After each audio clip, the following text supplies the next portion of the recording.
तो एक मंच पे फिर मैंने जाके कह दिया तो ठीक भैया मैंने जो कहा वो मैं वापस ले लेता हूँ, मेरे को कोई मान और अपमान का कुछ नहीं, अब तुम सब मिलकर कलेक्टर बन जाओ।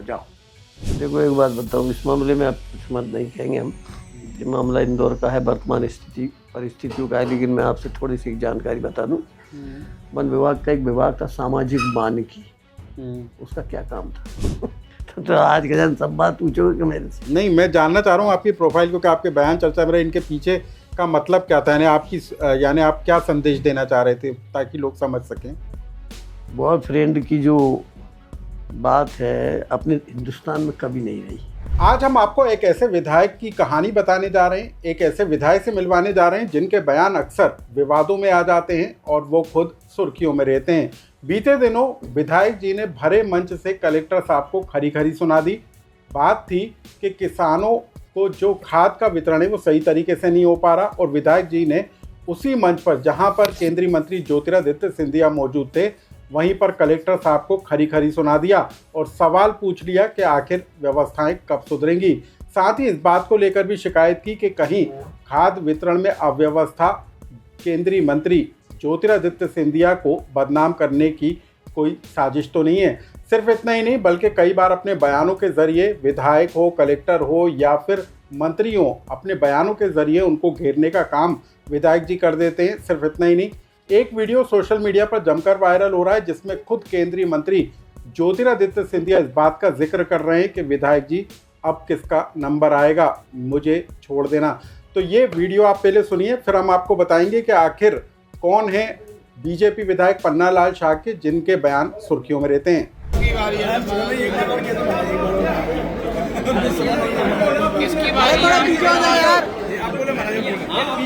मेरी बारी है।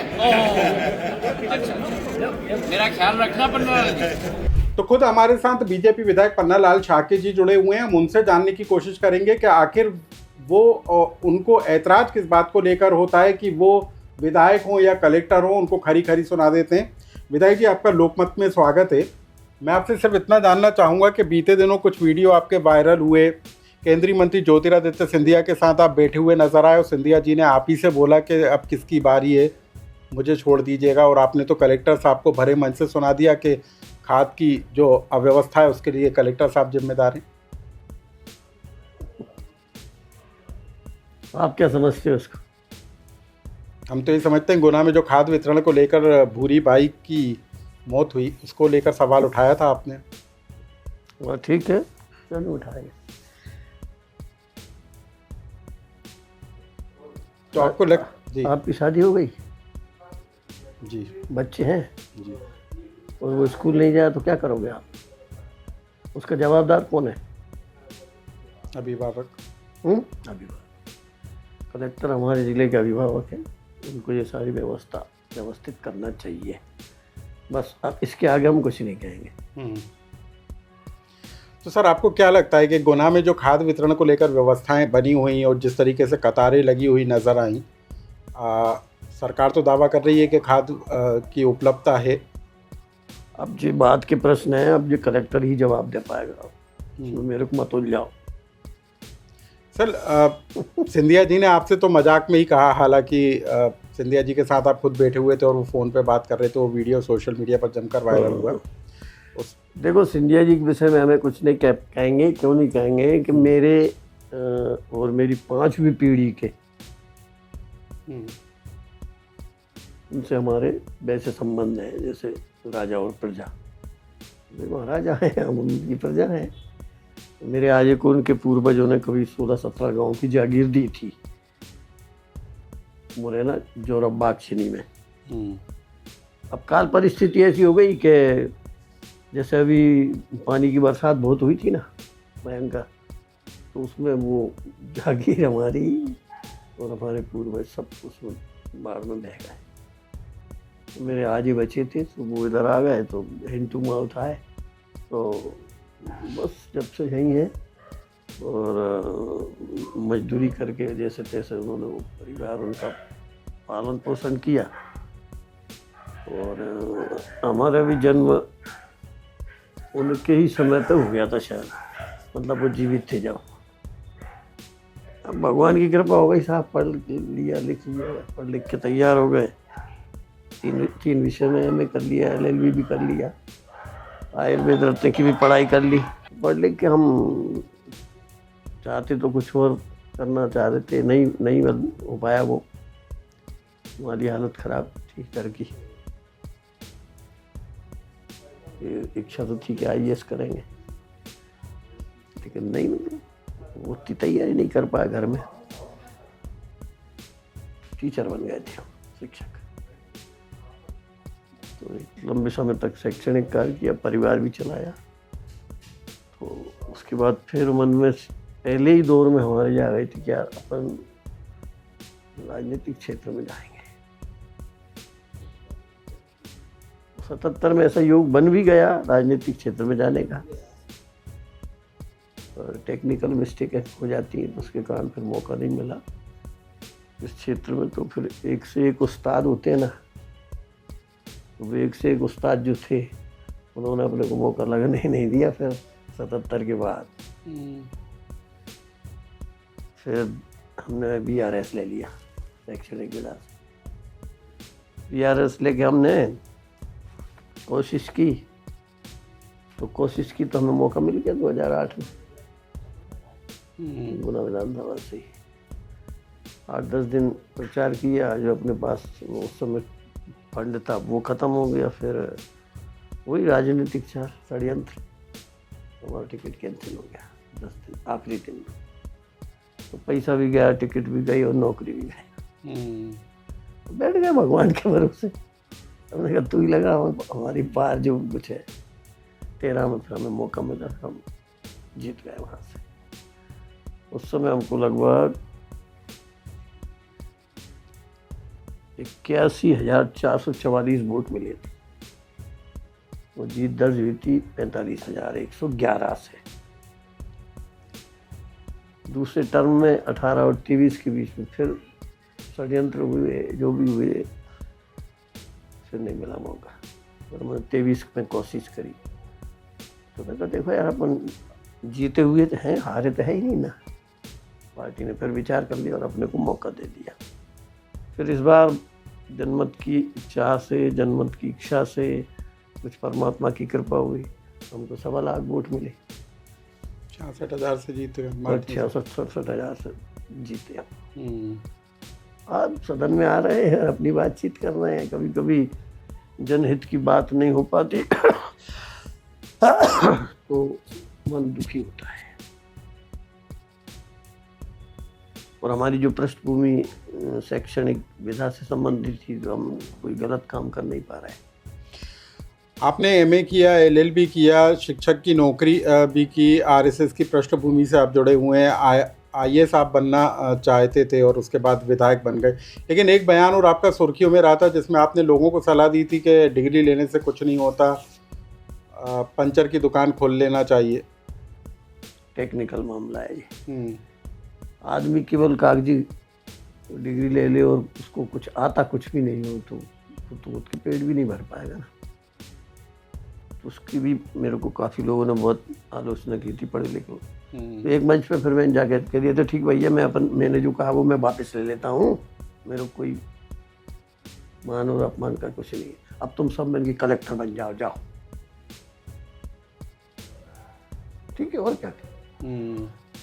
तो उसमें फिर उन्हें समझ में आ गई, अरे यार कलेक्टर बनना कोई सहज तो नहीं।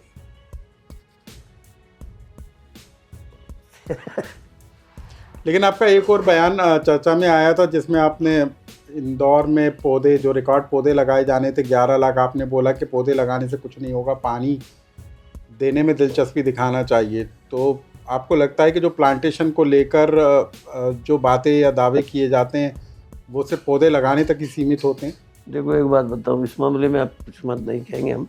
जो मामला इंदौर का है, वर्तमान परिस्थितियों का है, लेकिन मैं आपसे थोड़ी सी जानकारी बता दूं। वन विभाग का एक विभाग था सामाजिक वानिकी, उसका क्या काम था? समाज के सहयोग से पौधे लगाना। बताओ। तो पौधे लगाना ठीक है, लगाओ भैया, कौन मना कर रहा है। पर अपने भारतीय दर्शन में, भारतीय संस्कृति में, भारत के समाज में वे पेड़ लगाए जाते थे जिनसे ऑक्सीजन मिलती हो लगातार, जो आयुर्वेद के किसी काम में आते हो। समझ रहे हैं ना मेरी बात आप? जो फूल देते हो, छाया देते हो और फल देते हो, ये पेड़ लगाए जाते हैं। अब आज तो अपना बंगला होना है, बंगला में अपने गमले में धर दिया और अपन हो गए साहब। पर्यावरण के लिए हमने गमले में बहुत पौधा लगाया, उससे हवा भी नहीं मिल रही तुम्हें। ये दर्शन जो बदला है ना, ये खतरनाक है। ये मानवता के लिए उधर ले जा रहा है जिधर पतन या विनाश की ओर। विधायक जी, आपकी पृष्ठभूमि तो आरएसएस से रही है, आप आरएसएस से भी जुड़े रहे हैं, लेकिन आपने एक और बयान दिया था लड़कियों को लेकर कि उन्हें बॉयफ्रेंड रखना छोड़ देना चाहिए। तो आज के दिन सब बात पूछोगे कि मेरे से? नहीं, मैं जानना चाह रहा हूँ आपकी प्रोफाइल को कि आपके बयान चर्चा में रहे, इनके पीछे का मतलब क्या था, यानी आप क्या संदेश देना चाह रहे थे ताकि लोग समझ सकें। बॉयफ्रेंड की जो बात है अपने हिंदुस्तान में कभी नहीं रही, सामाजिक स्तर पे भी नहीं रही और रिश्तों में भी नहीं रही, और सामाजिक स्तर पे रही भी है तो मैं आपको बताता हूँ। देखो, जैसे बुआ है, समझ गए ना, बुआ है, चाची है, मौसी है, इन सब के पुत्र पुत्रियां आपस में बहन भाई कहलाते थे। इसमें बदलाव आ गया। जो बदलाव आया इसलिए हम कह रहे हैं कि बॉयफ्रेंड नहीं रखना चाहिए। और अब वो स्थिति वहाँ तक पहुँच गई है कि लिव इन रिलेशन में पहुँच गए लोग। अपने हिंदुस्तान था ही नहीं लिव इन रिलेशन। माता पिता 14 साल की उम्र में लड़की की शादी कर देते थे, तो भाई आप शादी कर देते। मुझे मेरा भविष्य बनाना, तो भविष्य नहीं बनता, वो लिव इन रिलेशन में चले जाते। तो इसमें हमने कहा है कि ये तो है ही नहीं, भारत की परंपरा नहीं है। फिर पौराणिक तौर पे जाओ तो अपन कृष्ण की तो कितनी गोपियाँ थी,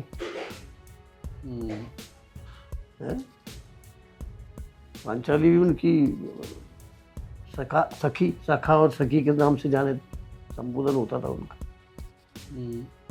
और उसकी इज्जत के लिए उन्होंने ये कह दिया था कि सखी तुम चिंता मत करो, तुम्हारा जूड़ा बन जाए वही कुछ मैं करने जा रहा हूँ। इसको कहते हैं भाई बहन का रिश्ता, बॉयफ्रेंड और गर्लफ्रेंड नहीं। विधायक जी, अब मौजूदा दौर में आपको क्या लगता है कि किस तरह की व्यवस्था होना चाहिए, क्या होना चाहिए, या सरकार को किस तरीके से काम करना चाहिए? आपकी तरफ से कोई सुझाव? देखो, एक बात बताऊँ, जहाँ तो कोई के सुझाव नहीं माने, सब एक पे 11 है। और आप इस भरोसे में मत रहो, मैं बड़ी खुले में कहता हूँ, सरकार के भरोसे कभी न चले आदमी। समाज में बदलाव आता है समाज से, सरकार के भरोसे बदलाव नहीं आता। समाज चाहेगा तो बदलाव आएगा, समाज नहीं चाहता तो नहीं आता। आपका नाम क्या है? अनुराग श्रीवास्तव साहब, आपके घर की रचना, घर का नक्शा कैसा है ये आप ध्यान कर लो। मैंने नहीं देखा ना। तो उस घर के बनावट में, घर के नक्शे में हमने ऐसा कोई बिंदु गलती से तो नहीं स्थापित कर दिया कि हमारी पूरी दर्शन ही बदल गया हो।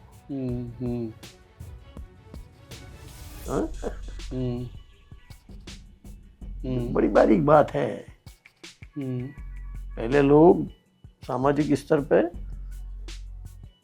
ऐसा व्यवहार करते थे कि जिससे लोग तदनुवर्तते। बड़ा आदमी जो व्यवहार कर रहा है लोग उसका अनुसरण करते थे, आज उल्टा हो गया। अब आप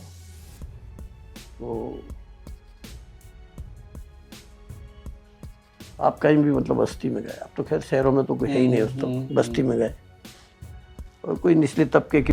बीजेपी विधायक पन्नालाल शाक्य की प्रोफाइल भी जान लीजिए। नाम पन्नालाल शाक्य, कोरी समाज से ये आते हैं। जन्म 6 जून 1954 को हुआ। शैक्षणिक योग्यता MA हिंदी राजनीति शास्त्र से की। इसके अलावा इतिहास से भी MA किया और LLB की। भाजपा में 2009 में जिला उपाध्यक्ष के पद पर काम किया।